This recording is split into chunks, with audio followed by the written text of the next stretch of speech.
to another episode here at Spoon and Food Republic. Today, magluluto tayo ng beef caldereta. Don't be overwhelmed. Medyo madami yung sangkap, but it's okay. At the end of the process naman, it's all worth it.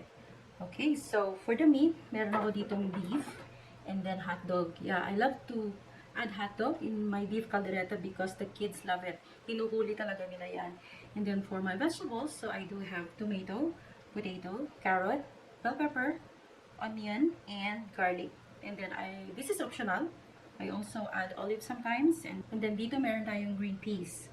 For the sauce, usually tomato sauce ang inilalagay. But then for me, kinukuha ko yung tomato sauce from these tomatoes para mas healthy and fresh. And I add a little bit of ketchup. And then I love to add atsuete. Yeah, because atsuete, it gives a nutty taste. Tapos maganda yung color ng ating caldereta. And also another important ingredient is this liver spread. I also add a little bit of sugar and then a little bit of cheese. I also add fish sauce and then optional itong salt. Kung kulang sa saltiness, then you may add. And then, of course, pepper. Okay, let's start preparing.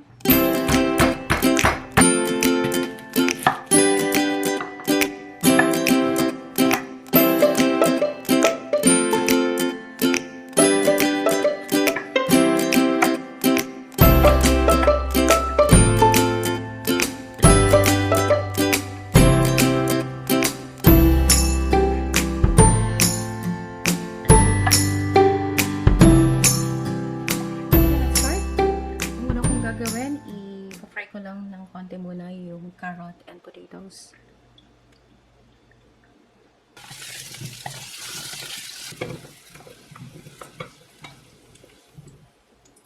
Okay, next, yung hotdog naman.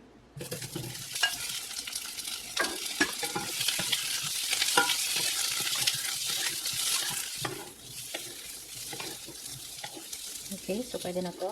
Okay, so mag-isa na tayo. Anayin natin yung bawang.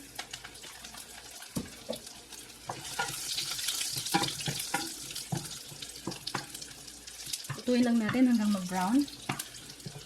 Then let's add the onions.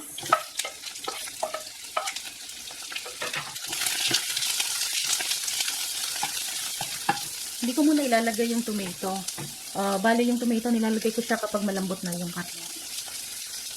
Okay, so lagay ko kalahati ng ating bell pepper para mamaya ma-dissolve na siya dun sa sauce. Pero ititira ko yung kalahati para sa garnishing.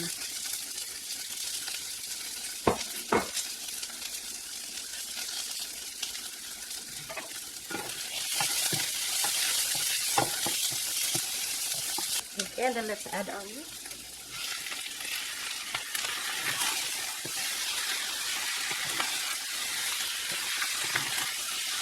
So, igigisa ko lang siya ng konti, tapos mamaya ilipat natin sa mas malalim na lutuan. Okay, so ilipat na natin.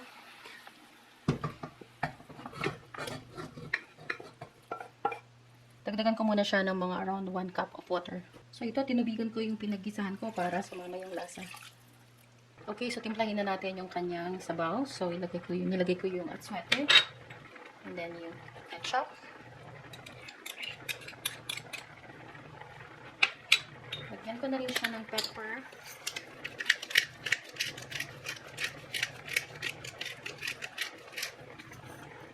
Then, lagyan ko na rin siya ng mga 1 teaspoon na soy sauce.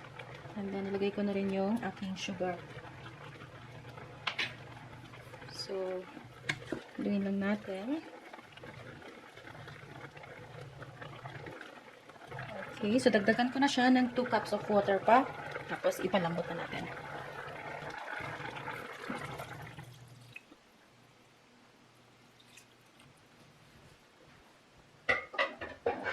So, bali, slow cook lang natin to in medium heat. Mga around 30 minutes siguro. So, depende kasi sa beef kung gano'n siya kalambot. So, we have to check from time to time. So, takpan ko na to. And then, lower ko yung heat into medium. And then, we have to check from time to time just to make sure then na hindi masunog yung bottom or yung sauce sa ilalim. Okay, so let's get back to this later.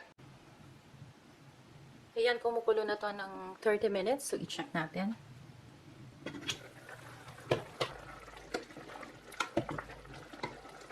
Okay, so idagdag na natin yung mga remaining ingredients.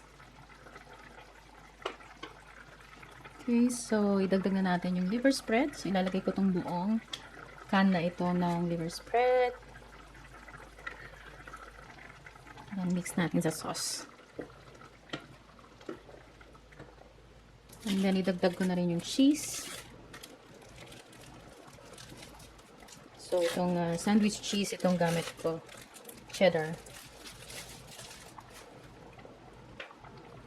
Okay, halo din natin. Let's mix well. And then, let's add the tomatoes. Okay.